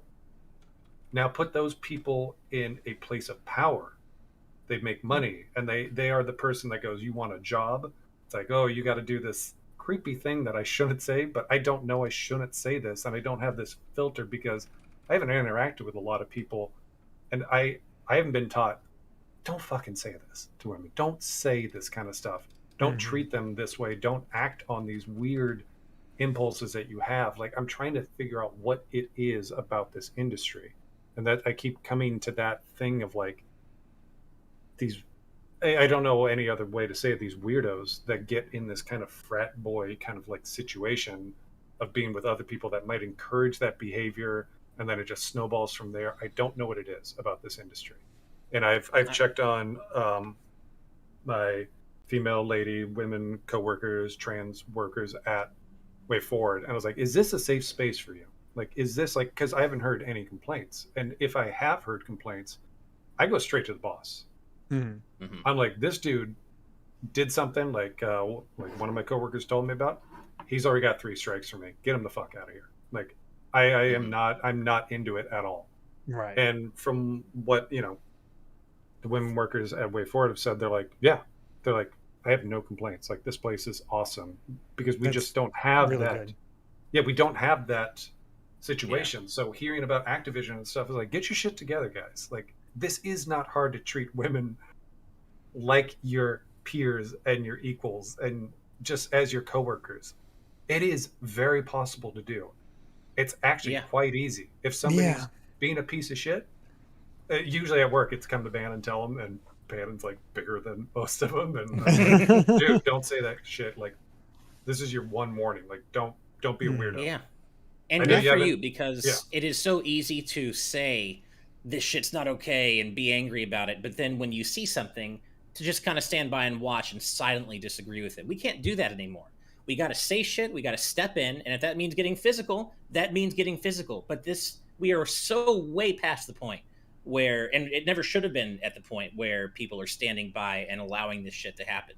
But people who can say something and have the power to affect change have to do it. We have to say something. We have to get involved. We have to call the people out who are doing consequences this shit in the workplace. There have to be consequences. And I think that's the bigger thing, is that they've had how many years with no consequences, and now it's obvious. Like, if like all this stuff happens and they keep getting off and all that, nothing happens and nobody speaks up, it's like, well, I'm okay to do this, and they just keep pushing it further. And that's further that person further. that doesn't have that. Like, that's me trying to think, is it that person without that social interaction? Like this woman that is under that person, they don't want to lose their job, they don't want to say anything, so they're like, okay, this is what I'm supposed to do. Awesome, I can get away with this shit. And the woman's like uncomfortable, but doesn't want to lose the job, and just like have like the nervous, like, I don't like this, but I'm just But then sometimes they go to their boss, and their boss is like one of them. And just and it's like it sets a precedent. And if there's like you said, if there's no consequences, then it just keeps snowballing. They take it further. They apparently, I didn't even know about that thing where they walk in on women just trying to breastfeed their child. It's like, exactly. Have that, and they have set up cameras in the bathroom tilted in such a way that they can see them using the stalls. Yeah, like what we do have the maternity room at Way Forward. It was made for one employee. She got to go in there and do her thing, and it was just for her. And it was like, cool. That's awesome. Well, we were talking about this on the Super Deluxe Gamescast last night, John Phipps's show, which he's been a wonderful guest twice here on TNT, and he really, we really went in depth about it, and he talked about how it doesn't just stop at hate and bigotry. What it really comes down to, in his mind at least, is two sides: a lack of empathy for these people. It's genuine sociopathy. These people are sociopaths. It is a lack of empathy and a proliferation of apathy on the other side. People standing by and silently disagreeing, but not actually doing anything. And when those two things conflate, you get exactly what's happening, which is why we do need to say more and stand up and get involved, even physically, and figure out how to push back against this apathy. It is apathy. It's a lack of a lack of empathy. Right. It's just it's a lack of empathy just for fellow people, just for decency. And I know it's 5:30. We can't keep going around on this, but no, we can't. That's kind of how he put it. Nope. But yeah. So anyway, I just shout outs to you, John. That was a really great way of putting it. And we got to be better, people. We got to be better. It's not that hard. Yeah, it's just really going to get worse, but it does shine that light that just like, hey, just do something. We need to do something, and that's absolutely. I like that the story has maintained on them and all the crap they've done. So yes, it has not moved on yet, thank God. Yeah, it's important that we keep pressure on these folks, because if we stop talking about it and it goes away, they'll just go back to selling us the same old shit, and people will still suffer. Just fuck you, Activision Blizzard. It is scary to be the one to take action when somebody tells you something, it didn't happen to you. You don't have any proof. You're just going off the word of somebody else. But it's like, just trust them. Like, trust somebody has gotten the courage to at least talk to you about some uncomfortable situation happened to them. They have reached out to you. They're afraid to go to like higher ups. And for you to act on like just their words alone, going like, all right, I trust that this person did go through this. I am going to now take that uncomfortable step of taking this to management. Like, management, they've got a ton of stuff to do. They don't know unless somebody doesn't say anything. Like, and it is hard to be that person to do that. But if you get enough people to like group together and just as a group effort to get rid of these weirdos and just creeps and, sex pests, that can be done. You don't have to be alone in this. You can go to somebody, talk to them about it. That person goes, well, fuck this. I'm going to talk to somebody else about this. And it just goes up the chain. Like, yes, boss, this person is doing this thing. People feel uncomfortable about it. You can talk to them, reprimand them. It's like, don't do that. And they might be like, oh, I don't know. I'm a weirdo. It's like, okay, do it again. You're fucking gone.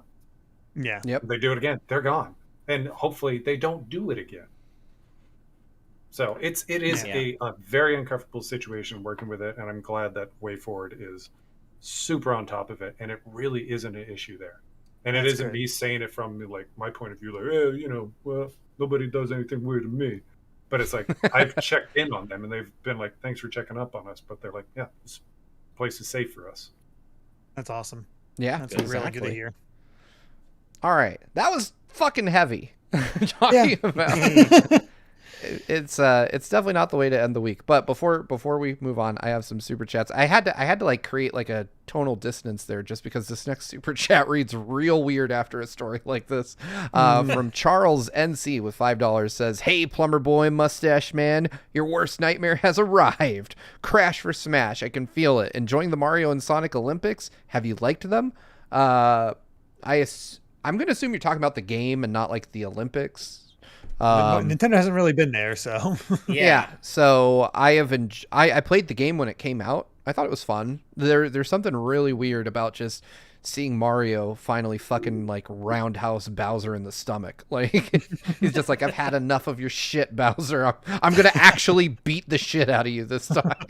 This isn't how you treat women, Bowser. I'm sorry. Meanwhile, next match, Mario versus Peach. Oh. Yeah, I know, right? And I don't even want to go there. But yeah, seeing those characters do karate, I like the 8 and 16 bits. It's a cool game. It's all right. Nothing to write home about, but it's fun.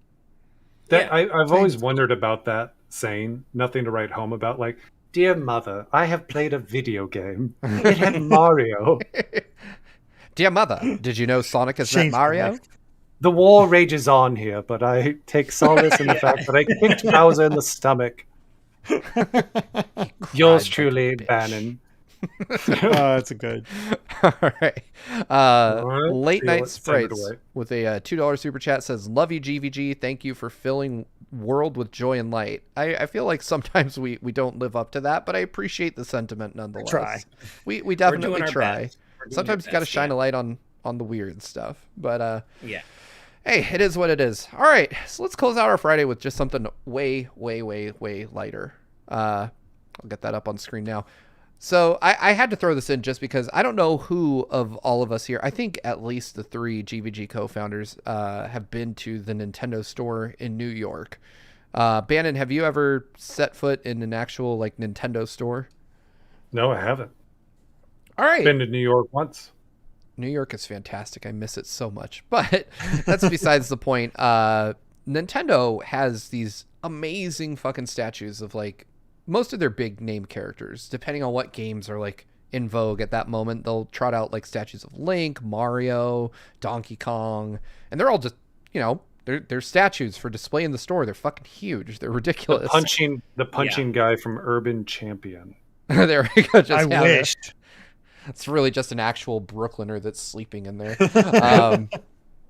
But yeah, so they have these statues, and apparently Nintendo has decided to start selling miniaturized versions of them, at least in Japan for now.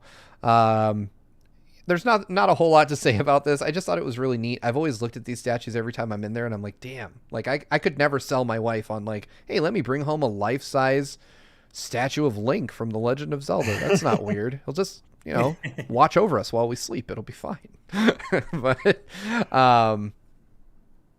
yeah, it's I think they sell for, it's actually quite expensive, and we don't know how big they are. Yeah, it's $65 for each individual one. There's Link, the Animal Crossing characters, which is Isabelle, Tom Nook, and the Villager, an Inkling, and Mario. So $46 or $65 each, or for the four pack, $260. Which honestly, that cover looks like it's just an Abbey Road ripoff, except Link's like for some reason chasing after everybody. Like he looks somewhat panicked compared to everybody else who's just sort of chilling. I mean, maybe he's just freaking out. Like he's like, that raccoon talked to me. Like I need to figure out what did I eat. The pricing on these is just quite frankly absurd. They're cool. I mean, but they don't look like they're much bigger than an amiibo you would get. I'm sure the build quality's better, but almost $300 for the set of 4, and the base is fine. Like the little base with you put them all in, but $300 really? Nah, man. I don't know. Not for me.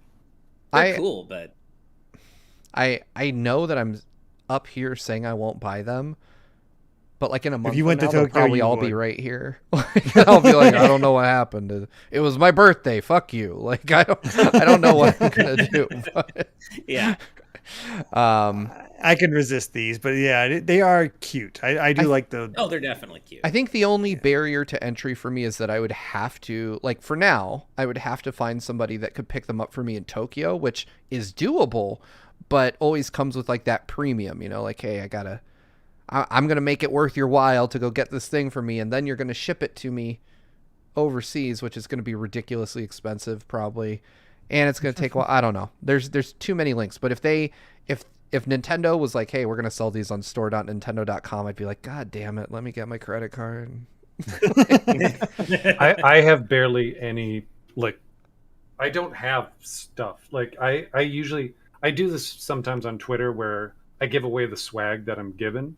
Because I'm like, some people don't have access to the stuff, so I just give it away. I'm like, yeah, just retweet this, and I'll pick somebody randomly. But I have like a Hellboy over there from like the original like comic, so it's like this massive Hellboy thing, and then a prototype thing from like Behemoth. They gave me one of the like when I was over there. Oh, really? This little. So when I was visiting them, this little guy. Oh, that's cool. Nice. Cool. So they're like, Cool. do you want to pick anything? And this guy came in with the prototype of this, and he was showing it off. I was like, anything? I was like, I want the prototype. Give me that. So yeah, it's just like a little. I haven't opened this, and like, there. He's just like, it's like a little. I don't know. Put stuff in there. A bank. Yeah, but other than that, I don't have a bunch of stuff at all. Wow. Yeah, So. I have some stuff, but it's not like I've seen others with more, so I don't feel too bad. Like I can look at stuff and be like, it's cool. I'd like it. I can't afford it. I hear you. I definitely hear you. I do find it ironic though that the guy who started the episode by pulling out like a fucking enormous poster is like, I don't have a lot of collectibles in my house. That right there, I was actually thinking about giving away. That is the one when I used to do the booth. Like that would go around the table. Oh, okay. nice. Okay. Yeah, like I always wonder what pretty happens close. to They're that just stuff. sitting there on the ground. It's like, Like it's just sitting in... Just a game I made, whatever. Yeah. Like I do have like, I didn't even know we had this either. Like the Nintendo case. Oh, nice. Oh, the Switch that's case. cool. That's awesome. That's cool. Yeah. That's really But cool. this kind of stuff, like, I'm like, what am I supposed to do with it? Like, I don't have a record player. I just... Oh, Ash will take that off your hands. I do. Hello. Because that soundtrack's And we don't that even soundtrack's we don't even amazing. Exactly. We don't even live that far from each other. Yeah, I'll take that vinyl off That your is hands. that is Megan McDuffie. But it's like some of this stuff is just like this here. Like if I open it, what am I going to do with the stuff? Like I don't. So it's just to me, I it's just totally like know what you mean. it's a box. So like Yeah. what you can see right there, that right there, and that right there. That's all my like stuff. I don't have like walls of DVDs and like video games. It's just like there it is. Nice. Yeah, I I mean, struggle with that that. makes This sense. being sold that much, I'm like, whatever, Nintendo. Yeah. Nice. But Yeah, people buy it because people love it. So I struggle with that. I bought the No More Heroes 1 and 2 collector's editions from Limited Run, and I was looking at them, and I was like, I shouldn't open these. And I'm like, but I, like, buying something to not open it feels antithetical to purchasing to me. Yeah, Like, it's if weird. somebody gave it to me, they're like, here's this $80 box. There's cool shit inside. I'd be like, well, I didn't spend any money on it. Sure, I'll throw it on a shelf and leave it there for the rest of my life. But then I'm like, I just spent like $200 to get these. Like, I want to see what's in them. I have the Xenoblade Chronicles Definitive Edition special edition, and I have not opened that thing just because I got it digitally and I haven't had a need to. It's like, well, Yeah, see, that's why my so many of my Zelda collector's editions aren't opened, because I bought them like digitally before those ever arrived, and then I'm like, but now I just have these boxes sitting like on a shelf, and I don't actually know that Zelda's in them. Like, I have no clue. It could very That well is- not be there. wouldn't that be considered like Schrodinger's like Zelda or Schrodinger's Link or something like that? A Zelda sits in, does a Zelda in an unopened box actually exist? Yeah. All right, before we close out the show, we got 2 more super chats. Majora's with a $5 super chat says, for Steve, a few TNTs ago you asked about some anime/game stuff you wanted info on. Would you rather I Twitter DM you or email you that info? I say so much shit on the internet so often that I have no clue what you're referring to. But my email is something I'm way better at keeping track of, and it's in my Twitter bio. So please feel free to send that info to me. I wonder what it is. But thank you. Thank you for keeping Exciting. track of my life better than I do, honestly. And then Skull Kid Tiger with a $2 super chat to close out the show says, thoughts on/if a Super Smash Brothers Melee trophy toy collection. I mean, that's essentially Amiibo in my mind. I would dig it. Yeah. I feel would like be there's a so many things lot of represented. toys. That's a lot of toys. Yeah. As I look up That's at a lot. literally like 150 Amiibos or whatever. Isn't there like 300 trophies in Melee? I can't remember. Yeah, how many were there in Melee? I can't remember. But then you get the janky old pit. Yeah. Okay, there design are for Pit. actually 290. So yeah, that's There that's you go. almost 300 different toys. That's a lot. I think it would be cool for fans that like that kind of stuff. I would never begrudge people, but I probably wouldn't go for it. I wouldn't buy them. That's my wife, when we first got together, she came over to my apartment, and I had a bookshelf similar to what Bannon has right there, and it was just covered in Amiibo, and she's like, what are those? I was like, Oh God, I'm with a weirdo. you know, other rooms are like that way where there's just normal things. We could just keep walking. Plus, I mean, if they were Melee toys, then like only 6 or 7 out of the almost 300 of them would actually be any good, and the others would be junk and be really unbalanced. Sorry, I had to. Nice. To All right. Well, folks, it is the witching hour. Jaden Buck with a final $10 super chat. I'm not reading any more after this, folks. Says, thank you for participating in my first Crazy Question Fridays question. Just a heads up, none of these will be towards controversial topics. This is just meant to be a fun quirk of mine. Well, thank you. Your enough. question Thank was you very indeed much. fun and quirky. Yeah. But with that, we've reached the end of today's news. before we move on, Bannon, my good friend, besides playing River City Girls, where else can folks find you? Where can they find content you create or thoughts of yours on the internet? I am the only Bannon Rudis in the entire world, so you can just put in Bannon Rudis and find me. I can't hide.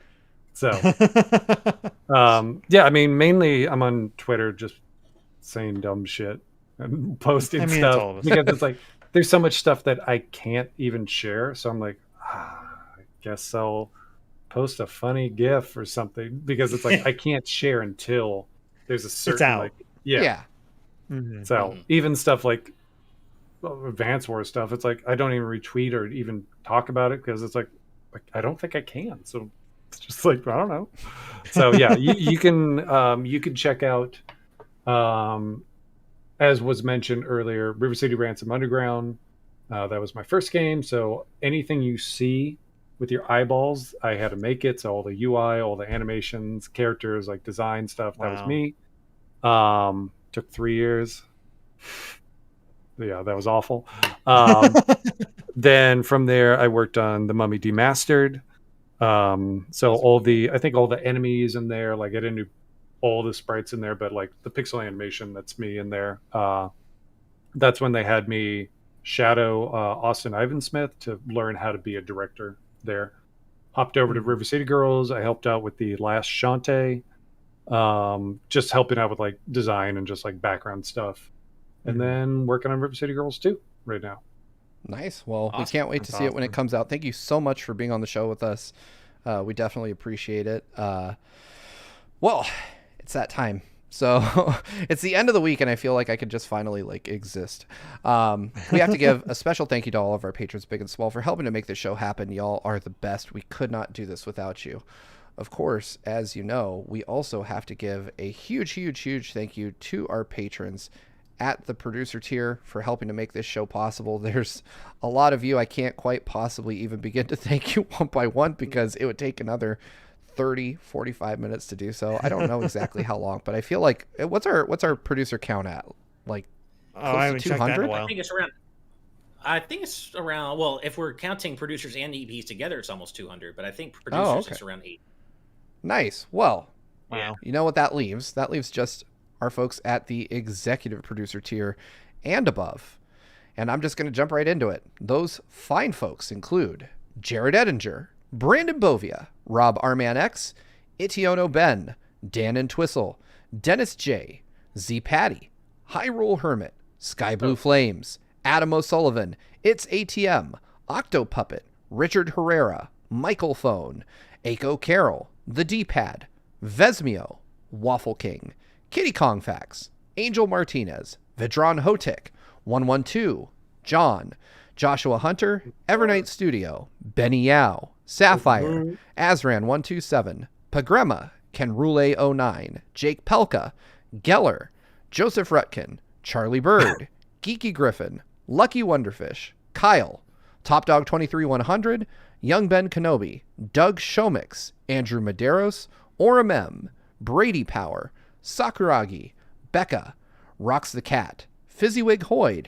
Critmonger, The Legend of Groose, Eddie B, Kyed, Kit Fisto, West Egg, Deaneth, Kota, Michael McCaw, Matthew Wong, Goron Amber, Straight Lace, Justin Matthews, Hoobie, Too Much Spaghetti, Mega Conrad, Ascaron 809, Kane, Captain Finlandia, 60 Minutes and 60 Seconds, Christopher Masterson, Spicy Pandaughter, The Game Orb, Dano the Artist, Grantles, Ravelons, Synchrolord, Brainchild, my mom. Hi, Mom. Kotar Peck, Scuff196, Skull Kid Tiger, AJB Cool, Blizzica, Jason Uloa, Jaden Buck, Phantom Project, Cystic Warrior 29, Darik, Ray Clausen Jr., Nathan the Voice Actor, Hulkamaniac 55, Chibi J, Bongo Lover, Mumbling Yeti, and last but certainly not least, Cameron Sharp. Woo! That is so weird. 23 of those were my old prison names. That is so weird to hear those again. Wow. He went to prison a lot. Yeah. I murdered New much name every people. time. You don't want to That's a carry that different record. podcast. Yeah. Yeah. It's a very different kind of podcast. Anyway, remember that you too can become a patron over at patreon.com/gvgaming, where for as little as $1 a month, you can join our exclusive Discord community. There are tiers all the way up through just sponsoring the show. Whichever tier you choose to sub at, we love you all the same. Or if you just choose to drop a like, subscribe, or listen to us on podcast services, we appreciate you being here with us. It has been a hell of a Friday. Thank you so much for watching. We will be back Monday at 4 p.m. Pacific for Today's News Tonight, episode 117. Thanks again, and we'll see you next time. Until then, good night and good vibes. Bye, everyone. My plane's here, apparently. Good night, everybody. I gotta go.